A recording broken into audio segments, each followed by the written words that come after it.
ప్రగతి ఛానల్కు స్వాగతం.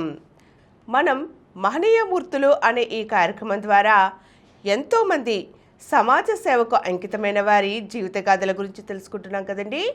ఈరోజు మహిళా ఉద్యమకారిణి మల్లాది సుబ్బమ్మ గారి గురించి తెలుసుకుందాం. హేతువాద, మానవవాద మహిళా ఉద్యమాలలో అవిశ్రాంతంగా కృషి చేసిన ఆదర్శ మహిళ మల్లాది సుబ్బమ్మ. ఆమె మహిళాభ్యుదయం కోరిన స్త్రీవాద రచయిత్రి. ఆమె మాటల్లో, నా సాహిత్యానికి కేంద్రం స్త్రీ, నా ఉపన్యాసానికి మకుటం మహిళ, నా కార్యరంగానికి మూలం అబల, నా ధ్యేయం స్త్రీ విమోచనమని చెప్పుకున్నారు. అలా చెప్పిందే ఆమె ఆచరించి చూపించారు. అదే ఆమె గొప్పతనం. నేటి స్త్రీల బాధలు, వారికి జరుగుతున్న కుటుంబ హింస, అన్యాయాలు చూసి చలించిపోయి తన వంతు సేవలు చేయాలనుకున్నారు. స్త్రీలు మారితేనే సమాజంలో మార్పు వస్తుందని నమ్మారు. అప్పటి నుండి స్త్రీల కన్నీటిని తొలగించి వారిలో చిరునవ్వు కోసం అవిరల కృషి సల్పారు. మల్లాది సుబ్బమ్మ గారు సనాతన సాంప్రదాయ కుటుంబంలో 1925 ఆగస్టు 2న గుంటూరు జిల్లా రేపెల్ల తాలూకా పోతర్లంక గ్రామంలో జన్మించారు. ఆనాటి ఆచారం ప్రకారం ఆమెకు 10 సంవత్సరాల చిన్న వయసులోనే ఎంవి రామమూర్తి గారితో బాల్య వివాహం జరిగింది. అత్తగారింట్లో నోములు, పూజలు, యజ్ఞ యాగాలతో సాధు సన్యాసులకు చాకరీ చేస్తూ ఆమె జీవితంలో చాలా కాలం గడిచిపోయింది. ఆమె 4 పిల్లల్ని కని పెంచిన తల్లయింది. భర్త ప్రోత్సాహంతో 36 సంవత్సరాల వయసులో పట్టుదలతో చదువును ప్రారంభించారామె. మెట్రిక్, పియూసీ, బిఏ పూర్తి చేశారు. ఫ్యామిలీ ప్లానింగ్ డిప్లొమా చేశారు. ఇలా విద్యను అభ్యసించడం కూడా ఆమె గొప్పతనమే. హేతువాది అయిన భర్త అనేక ఉద్యమాలలో క్రియాశీలకంగా పనిచేసేవారు. ఆయన సహాయ సహకారాలతో ఆమె లౌకిక జ్ఞానం సంపాదించుకున్నారు. కులమత భేదాలు తప్పని తెలుసుకున్నారు. దేవుడు ఉన్నాడనే నమ్మకం మూఢనమ్మకమని తెలుసుకున్నారు. భక్తి మూర్ఖత్వంలోంచి బయటపడ్డారు. ఆమెలో మార్పు వచ్చిందంటే అందుకు భర్త రామూర్తి గారే కారణం. సుబ్బమ్మ గారు 1964 నుండే చిన్న కథలు, వ్యాసాలు వ్రాయడం ప్రారంభించారు. 1989లో స్త్రీ స్వేచ్ఛ అనే మాసపత్రికను స్థాపించి స్త్రీల హక్కులు, వారికి జరిగే అన్యాయాల గురించి వ్యాసాలు వ్రాసేవారు. హేతువాది మాసపత్రిక 1982లో రావుపూడి వెంకటాద్రి గారి ఆధ్వర్యంలో ప్రారంభింపబడింది. దీనికి కూడా ఆమె పలు వ్యాసాలు వ్రాస్తుండేవారు. వికాసం పత్రికకు కూడా సంపాదకత్వం వహించి ఆమె నడిపించారు. క్రమంగా ఎదుగుతూ సుబ్బమ్మ గారు స్త్రీవాద రచయిత్రిగా స్థిరపడ్డారు. అనేక కథలు, నవలలు, హేతువాద భావాలతో కూడిన గ్రంథాలు, దాదాపు 60 గ్రంథాలు ఆమె రాశారు. మహిళాభ్యుదయం కోసం రాత్రింబవళ్లు శ్రమించి మహిళోద్యమ నాయకురాలిగా ఎదిగారు. ఆనాడు నెల్లూరు జిల్లాలో రూబగుంటలో రోసమ్మ నడిపిన సారా వ్యతిరేక ఉద్యమంలోకి వచ్చి ఆ ఉద్యమానికి నాయకత్వం వహించారు. పేద మధ్యతరగతి మహిళల భర్తలు సారాయి తాగి భార్యలను చిత్రహింసలు పెడుతుంటే చూసి సారాయి నిషేధం కోసం అవిరల కృషి చేశారు. కుటుంబ నియంత్రణ ప్రచారం కూడా చేశారు. 1980 దశకంలో గల్ఫ్ దేశాలకు కూరగాయలు ఎగుమతి అవుతుంటే స్థానికంగా అవి దొరకని పరిస్థితి వచ్చింది. అప్పుడు మహిళలతో ఆమె పెద్ద ఎత్తున ఉద్యమం నిర్వహించారు. ఫలితంగా ప్రభుత్వం దిగివచ్చి కూరగాయల ఎగుమతిని నిషేధించింది. సుబ్బమ్మ గారు మల్లాది సుబ్బమ్మ ట్రస్ట్ను ఏర్పాటు చేసి తన ఆస్తులన్నిటినీ దాని కార్యకలాపాలకు ఖర్చు చేసి ఎందరో మహిళలకు రక్షణ కల్పించారు.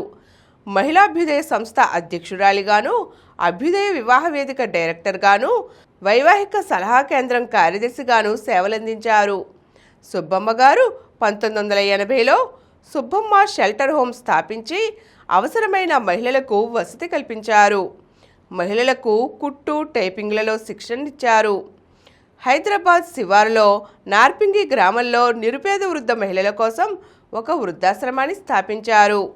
హైదరాబాద్ దత్తాత్రేయ కాలనీలో వయోజన విద్యా కేంద్రం నడిపారు.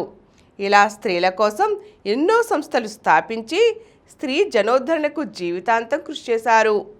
సుబ్బమ్మ గారు ఆంధ్రప్రదేశ్ హేతువాద సంఘం అధ్యక్షురాలిగాను, భారత హేతువాద సంఘం కార్యనిర్వాహక సభ్యురాలిగాను, భారత రాడికల్ మానవవాద సంఘం కేంద్ర సభ్యురాలిగాను ఉండి హేతువాద, మానవవాద, నాస్తిక ఉద్యమాలలో గొప్పగా సేవలందించారు. ఆమె ఆంధ్రజ్యోతి, వనితా జ్యోతి పత్రికలకు వ్యాసాలు రాశారు. వనితా జ్యోతిలో ప్రశ్నలు జవాబులు శీర్షికన చాలా సంవత్సరాలు నిర్వహించారు. ఎమర్జెన్సీ కాలంలో భర్త రామ్మూర్తి గారు ఆమె కలిసి ఎమర్జెన్సీ వ్యతిరేక ఉద్యమాన్ని నడిపించారు. ఈ ఉద్యమంలో లోక్నాయక్ జయప్రకాష్ నారాయణతో కలిసి పనిచేశారు. ఉద్యమ జీవితంలో ఆమె అనేకసార్లు జైలు జీవితం గడపవలసి వచ్చింది. హైదరాబాదుకు దగ్గరలో బాటసింగారం వద్ద మానస వికాస వేదిక భవన నిర్మాణానికి భూరి విరాళం ఇచ్చిన సుబ్బమ్మ గారు అభినందనీయులు.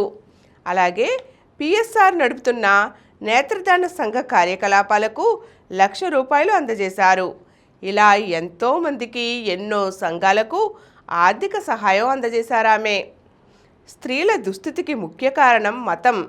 మతాలు స్త్రీని హీనంగా చూశాయి, పురుషునికి ఆమెను బానిసగా మార్చాయి.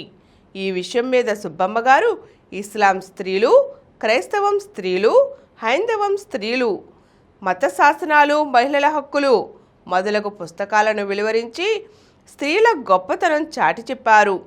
వివాహ వ్యవస్థ మీద రచనలు చేసి విప్లవ వివాహం అనే కొత్త రకం వివాహాన్ని గురించి ప్రతిపాదించారు. హేతువాదం, మానవవాదం, 125 సంవత్సరాల మహిళా ఉద్యమం చరిత్ర మొదలగు పరిశోధనా గ్రంథాలు రాశారు. ఆవిడ ఇతర రచనల్లో కూడా మహిళాభ్యుదయం, కుటుంబ సంక్షేమం ప్రధాన లక్ష్యాలుగా కనపడతాయి. అంతేకాక వాటిలో ఆమె నిజాయితీ, ధైర్యం చూడవచ్చు. ఆమె పాతివ్రత్యం నుండి ఫెమినిజం దాకా అనే శీర్షికన తన ఆత్మకథను రాసుకున్నారు. నా జీవిత తరంగాలు, అనుభవాలు, జ్ఞాపకాలు, ఆలస్యంగా బ్రద్దలైన అగ్నిపర్వతం అనే 2 పుస్తకాలు కూడా ఆమె వ్రాసి ప్రచురించారు. ఆమె గురించి సంపూర్ణంగా తెలుసుకోవాలంటే పై 3 పుస్తకాలు చదవవలసిందే. ముఖ్యంగా స్త్రీలందరూ ఈ పుస్తకాలను తప్పక చదవాలి. ఆమె స్థాపించిన వివిధ స్త్రీల సంఘాల నిర్వహణను పరిశీలిస్తే ఆమె కార్యదక్షతను మనం గుర్తిస్తాం. అంటే ఆమె చాలామందిలా కేవలం సాహిత్య సేవకే అంకితం కాలేదు. వివిధ కార్యక్రమాల ద్వారా మహిళలకు సేవ కూడా చేశారు. దీనికోసం తన సంపాదనలో ఎక్కువ భాగం వివిధ మహిళా సంఘాలకు, ఉద్యమాలకు విరాళాలుగా అందజేశారు. వృద్ధాప్యం మీద పడినా లెక్క చేయకుండా మహిళా సేవ చేయడం ఆమె గొప్పతనం. సుబ్బమ్మ గారు 2014 మే 15న తన 90వ ఏట మరణించారు. ఆమె కోరిక ప్రకారం ఆమె భౌతిక కాయాన్ని గాంధీ మెడికల్ కాలేజీకి దానం చేశారు. అంటే ఆమె మరణించిన తరువాత కూడా మానవ సేవ చేశారన్నమాట. అదే ఆమె విశిష్టత. సుబ్బమ్మ గారికి ఎన్నో అవార్డులు వచ్చాయి. తెలుగు విశ్వవిద్యాలయం వారి త్రిపురనేని రామస్వామి అవార్డు, దుర్గాబాయి స్మారక అవార్డు, మహిళా ఆత్మగౌరవ పురస్కారం, ఇలా ఎన్నో అవార్డులు ఆమెను వరించాయి. హేతువాద ఉద్యమ లక్ష్యం మానవవాదం, భావ విప్లవం ద్వారా దాన్ని సాధించాలి. రామ్మూర్తి, సుబ్బమ్మ దంపతులు అందుకు చిత్తశుద్ధితో కృషి చేసిన ఆదర్శ దంపతులు. సుబ్బమ్మ గారి జీవితం భావితరాలకు స్ఫూర్తిదాయకం. ఈరోజు మనం మల్లాది సుబ్బమ్మ గారు ఒక మహిళా ఉద్యమకారిణిగా సాగించిన అనేక ఉద్యమాల గురించి తెలుసుకున్నాం కదండి. మరిన్ని అంశాలతో మళ్ళీ కలుద్దాం. ఈ కార్యక్రమం మీకు ఎంతో నచ్చింది కదా. ఇటువంటి మరిన్ని వీడియోల కోసం అనతి కాలంలోనే 21 కోట్ల వ్యూస్ సాధించిన సమరం ఛానల్ సమర్పించు సమరం ప్రగతి ఛానల్కు సబ్స్క్రైబ్ చేయండి, లైక్ చేయండి, మీ ఫ్రెండ్స్కి షేర్ చేయండి. అలాగే ప్రక్కనున్న గంట సింబల్ని ప్రెస్ చేయడం మర్చిపోకండి.